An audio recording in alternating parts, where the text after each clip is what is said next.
Hello guys, मैं रुस्तम और आप देख रहे हैं नॉलेज लाइफ। आज हम पढ़ेंगे लोग बिहार बोर्ड का क्लास 8 और क्लास 10 का नॉन हिंदी। ये किसका भाग 3 है। और आज हम लोग पढ़ेंगे लोग चैप्टर नंबर 30, पेज नंबर 56 है ना। चैप्टर का नाम है दीदी की डायरी। और ये पाठ की कौन सी विधा है, तो डायरी है। और ये संकलित है, यानी किसी डायरी से लिखा गया है थोड़ा सा हिस्सा, जिसको पाठ्य पुस्तक विकास समिति द्वारा हमारे पाठ्य पुस्तक में लिखा गया है, यानी किताब में लिखा गया है। इसके कुछ प्रमुख बातें हैं जो हम कहानी के अंदर पढ़ेंगे लोग। हम कहानी शुरू करने से पहले इसका उद्देश्य पढ़ लेते हैं जो ब्रैकेट में दिया गया है। ठीक है, नए गद्य रूप डायरी से परिचित कराता यह पाठ डायरी लेखन के साथ ही अप्रत्यक्ष रूप से मानवीय सरोकारों और जीवन के विविध अनुभवों का भी साक्षात्कार कराता है। अर्थात हम एक नए गद्य विधा डायरी के बारे में पढ़ेंगे और उसमें मानवीय अनुभव के बारे में पढ़ेंगे जो हमारे रोज जीवन में घटता है और उससे हम लोग नोट करते हैं। लिखा गया है, गुलाब के फूल सी नन्ही संजू है तो अभी छोटी पर है बड़ी सियानी। डायरी में मुख्य पात्र कौन है? संजू है, एक लड़की जो एकदम छोटी है मगर बहुत ही चालाक है। कक्षा 8 में पढ़ती है, स्वभाव से हंसमुख, खूब हंसती हंसाती है। चुटकुले सुनाए तो हंसी के फुहारे छूटने लग जाते हैं, यानी कि खूब हंसती है हंसाती है, बस लोगों को चुटकुले सुनाती है। कौन है इस कहानी में पात्र? संजू। कक्षा 8 में पढ़ती है, किताबें पढ़ने का शौक है। संजू को किताबें पढ़ने का शौक है, कहानी, कविता, कॉमिक्स आदि। यह शौक उसे माँ की देखा देखी लगा है। संजू चाहे कक्षा में अच्छे नंबर लाए या जन्मदिन मनाए, उसे उपहार मिलता है पुस्तक का। यानी उसका रिजल्ट आए या घर पे उसका जन्मदिन मनाया जाए या कोई पार्टी हो, उसको कुछ भी उपहार दिया जाता है तो सिर्फ पुस्तक। फलतः उसके घर में छोटा सा पुस्तकालय यानी लाइब्रेरी बन गया है। स्कूल में भी उसे चटपटी पुस्तक की तलाश रहती है। अभी पिछले दिनों संजू ने गांधी साहित्य पढ़ा है। क्या पढ़ा है? गांधी साहित्य, बापू के सत्य के प्रयोग। महात्मा गांधी ने अपने जीवनी को लिखा है सत्य के प्रयोग, है ना। किसने लिखा है? बापू यानी महात्मा गांधी ने। उसे बहुत पसंद आए। बापू ने लिखा इन प्रयोगों को अपनी डायरी में लिखा था। संजू ने सोचा वह भी डायरी लिखेगी। माँ ने भी उसका हौसला बढ़ाया। पिताजी को पता चला तो बहुत लिखा पर्सन हुए, उन्होंने सुंदर सी डायरी ला दी। देखिए, संजू भी तैयार हो चुकी है कि डायरी लिखेगी।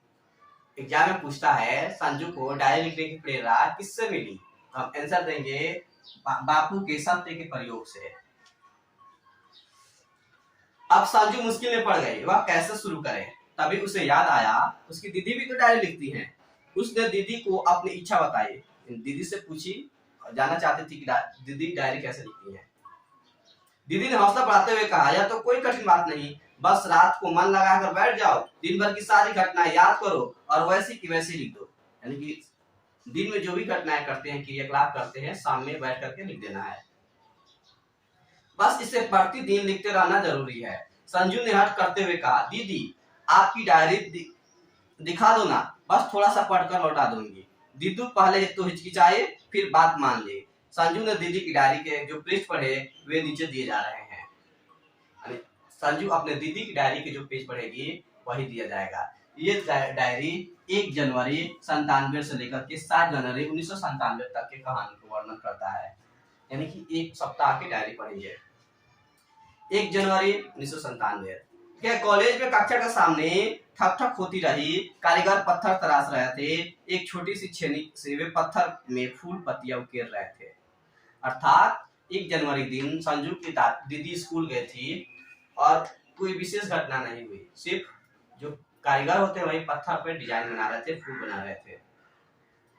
2 जनवरी 1997। आज सुबह शीला के घर गई, वह स्नान घर में थी। अर्थात संजू की दीदी अपने दोस्त शीला के घर गई है जो नहा रही थी। अकेली बैठे बैठे क्या करती? पत्रिका का पुराना रंगीन पृष्ठ नजर आया, उसी को उलटने पुलटने लगी। इसमें एक चुटकुला बहुत मजेदार था, हंसते हंसते लोटपोट हो गई। अभी डायरी लिखते समय भी हंसी नहीं रुक रही है, फिर से पढ़ पाऊं इसीलिए लिख देती हूँ इसे। संजू की दीदी अपने 2 जनवरी के दिन चुटकुला लिखी है। उसमें चुटकुला में खरीदार मालिक से कहता है, इस भैंस की तो एक आंख खराब है, फिर इसके 7,000 रुपए क्यों मांग रहे हो? मालिक कहता है मतलब खरीदार से, भैंस से दूध लेना है या कसीदाकारी करवानी है? यानी कि आपको दूध से काम है कि कढ़ाई करवाने हैं, इसलिए आप आंख मत देखिए, भैंस खरीदिए। माँ को कल रात से मलेरिया है। संजू की माँ की तबीयत खराब है। मैं तो रात भर उनके पास बैठी रही। खाना भैया ने बनाया, आलू मटर की सब्जी बनाई, गरम गरम रोटियां सेक ली। मैंने जो ही पहला कौर मुंह में डाला तो फीका लगा, नमक तो था ही नहीं। माँ ने पूछा सब्जी कैसी बनी? मैंने कहा बहुत स्वादिष्ट है। इधर भैया का बुरा हाल, आंखें नीची, पर इससे क्या, नमक नहीं था तो कोई बात नहीं, बाद में डाल दिया। सोच रही थी अगर भैया 2 बार नमक डाल देते तो। संजू की दीदी डायरी में लिखी है कि जब उनके माँ की तबीयत खराब था तो उसके बाद खाना उसके भाई बनाए थे और नमक डालना भूल गए थे। अब है 3 जनवरी 1997। ये इम्पोर्टेंट है क्योंकि इसी दिन पिकनिक मनाने गया था लोग। कब? 3 जनवरी 1997 को पिकनिक पर गया था सभी लोग। पिकनिक का दिन रहा आज का। जहां हम गए वह स्थान बहुत सुंदर था। हरे हरे वृक्षों से घिरा हुआ, पानी से लबालब भरा एक सरोवर, शांत वातावरण, पक्षियों की चहचहाहट। वहां पहुंचकर हम छोटी छोटी टोलियों में बट गए। यानी संजू की दीदी कहाँ गई थी पिकनिक पे? मैं तो सैयदा, नीलू, बिमला और अंजू के साथ रही। संजू की दीदी की जो साथी थी उसमें कौन थी? सैयदा, नीलू, बिमला और अंजू। पहले तो वहां चारों ओर घूमते रहे, झूलों पर झूले, फिर सरोवर यानी कि जो तालाब होता है उस पर गए तो मछलियां देखते रहे, डूबती उतराती रंग बिरंगी तथा छोटी बड़ी मछलियां। तभी बहन जी ने बुलावा भेजा, यानी सभी इकट्ठा हुए। अब सभी मैदान में आई इकट्ठा हुई, नरम नरम घास पर बैठ गए। गुनगुनी धूप थी, बारी बारी से हमने गाना गाया। ढोलक बजी तो नाच गान में रम गई, सभी नाच गाने करने लगे। मंजू को कक्षा में चुपचाप बैठी रहती थी, आज खूब नाची। मैंने भी जादू का खेल दिखाया। खेल में जिसने जो फल चाहा उसे उसी फल की खुशबू सुना दी, जो मिठाई मांगी वही चखा दी। कितना आनंद आया लिख न सकूंगी।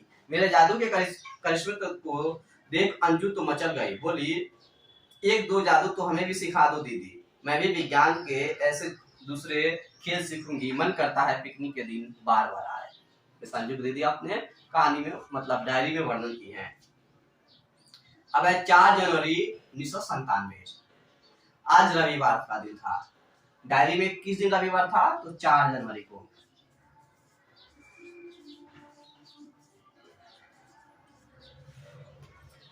कहीं आने जाने की इच्छा तो थी नहीं। माँ ने चाय बनाई थी, जमकर नाश्ता किया। 4 जनवरी दिन घर पे चाय बना था। चाय की चुस्कियां ली और फिर सुबह ही बैठ गई। सोचा वह पुस्तक ही पढ़ डालूं जो कल पुस्तकालय से लाई थी। नाम तो बड़ा अजीब था, तो चांद। संजू की दीदी एक किताब लाई थी स्कूल से, उसका नाम क्या था? तो चांद। यह एक जापानी लड़की की कहानी है। क्या है? जापानी लड़की की कहानी। एक जापानी लड़की की कहानी है, बड़ी मजेदार। जिस स्कूल में वह पढ़ती थी वह रेल के 6 डिब्बे में चलता था। जो जहां चाहे बैठे, जो चाहे पढ़े, शिक्षक का कोई डर नहीं, पूरी आजादी। तो चांद एक मनमौजी लड़की जिसने अपनी शरारत के कारण कई स्कूल बदलने पड़े। वहां लिखा है वह यह रेलगाड़ी के डिब्बे वाले स्कूल में जम गई। उसका जीवन बदल गया। मुझे यह पुस्तक बहुत अच्छी लगी। मैं सोचती हूँ क्या हमें भी पढ़ने की ऐसी आजादी मिल सकती है। जापानी लड़की थी जो तो चांद बहुत बदमाश थी, किसी भी स्कूल में नहीं पढ़ती थी, मगर जैसे ही रेल डब्बा वाले स्कूल में एडमिशन हुआ वह पढ़ने लगी। पढ़ लिख करके एक डॉक्टर भी बन गई। ये सोच रही है काश हम लोगों को भी वैसे आजादी मिलेगी। अब है 5 जनवरी 1997। आज का पूरा दिन उदासी में बीता। यानी संजू की दीदी उदास है डायरी के अंदर। माँ ने मुझे बार बार टोका, उदासीनता का कारण जानना चाहा, पर मैं कुछ बोल ना पाई। क्या बताऊं? वह मेरी सहेली नीलू है ना। कौन है? नीलू, संजू दीदी की दोस्त है। कल से पढ़ने नहीं जाएगी। 1 महीने बाद यह गांव ही छूट जाएगा। उससे उम्र तो मेरी जितनी ही है, पर घर वाले उसके हाथ पीले करके ही दम लेंगे। हाथ पीले करेंगे यानी कि उसका शादी कर रहे हैं। मुझे मिली तो गले लगकर रोने लगी। कहती थी बहन पढ़ने का बेहद मन है, पर क्या करूं, कोई मेरी बात सुनता ही नहीं। यानी नीलू की कोई बात नहीं सुनता था। नीलू कक्षा में अव्वल आती थी, खेलने कूदने में भी किसी से कम न थी। एक ही प्रश्न रह रह कर मेरे मन में उठ रहा था है क्या लड़कियों को पढ़ने का पूरा पूरा अवसर नहीं मिलना चाहिए? दुनिया भर की लड़कियां आज क्या क्या करतब दिखा रही हैं। हम हैं कि चौके चूल्हे के चक्कर से किसी तरह उबर नहीं पाती। मुझे तो नीलू पर भी गुस्सा आता है। आखिर कब तक अपनी इच्छाओं का गला दबाती रहेगी? मैं तो यह स्थिति कदापि बर्दाश्त नहीं करती। कौन सोच रहा है? संजू की दीदी सोच रही है। अब है 6 जनवरी 1997। स्कूल जाने के लिए समय पर घर से निकली। संजू दीदी घर से निकल रही है स्कूल जाने के लिए। तपाक से छींक हुई। रिक्शे वाले ने छींका था। दादी माँ ने आवाज लगाई, बिटिया आज स्कूल ना जाओ, सामने की छींक है। मेरा मन भी मैला हो गया था। देखिए संजू दीदी स्कूल जा रही है, रिक्शा में बैठना चाहती थी मगर रिक्शा वाला ने छींक दिया। उसकी दादी, किसकी दादी? संजू की दीदी की दादी ने मना करा दिया, कहा कि आज स्कूल मत जाओ, सामने से छींका है, अपशगुन होता है। इस बेचारी की भी मन मैला हो गया कि चलो नहीं जाऊंगी। एक बार सोचा रिक्शा लौटा दूं, तभी याद आया आज तो हमारी कक्षा को अभिनय करना था, यानी प्रेस्टिक करना था, जिसकी मैं प्रमुख पात्र थी। उससे तो मेरा अत्यंत लगाव है। जो होगा सो होगा, देखा जाएगा। हिम्मत करके चल दी। अभिनय में मैंने भी भाग लिया, यानी कि रिहर्सल करी, स्कूल के प्रोग्राम में भाग ली, है ना, और उसमें बहुत अच्छा प्रोग्राम किया। हमारा अभिनय सभी ने सराहा, खूब तालियां बजाई। मैं तो व्यर्थ ही छींक से डर गई। मुझे पुरस्कार मिला, शाबाशी अलग। आगे से मैं शकुन अपशगुन के फेर में पड़ने वाली नहीं। यानी संजू दीदी कहती है आज की बात से मैं अंधविश्वास को नहीं मानूंगी। 7 जनवरी 1997। आज कुछ नहीं अच्छा नहीं लग रहा है, ना पढ़ाई में मजा आया ना खेल में। कोई डांट डपट भी नहीं हुई। कभी कभी सोचती हूँ सब लोग लड़कियों को ही क्यों डांटते हैं। 7वें दिन कुछ भी घटना नहीं हुआ, चुपचाप बैठी रही थी, कोई भी संजू दीदी को नहीं डांटा था। ये सोच रही थी सभी लोग लड़कियों को ही डांटते हैं। ये डायरी यहीं पे समाप्त हुआ। ये पाठ्य पुस्तक विकास समिति द्वारा लिखा गया है। इसका शब्दार्थ है एकाग्रचित, यानी होता है एक ही विषय के बारे में ध्यान लगाना। स्वादिष्ट यानी कि होता है टेस्टी, रुचिकर। खुशबू यानी कि होता है सुगंध। शियानी यानी चतुर स्त्री। करिश्मा यानी चमत्कार, कर्तव्य। शरारत यानी चुलबाजी। त्रासना यानी कि आकार देना, सफल बनाना। लबालब यानी कि पूरा भरा हुआ। करिश्मा यानी चमत्कार। उत्कीर्ण यानी नक्काशी करना, बनाना। रम यानी कि रमणीक। दोस्तों ये वीडियो आपको कैसा लगा कमेंट सेक्शन में जरूर बताएं। और भी वीडियो पाने के लिए हमारे चैनल को सब्सक्राइब करें और अपने दोस्तों में शेयर करें।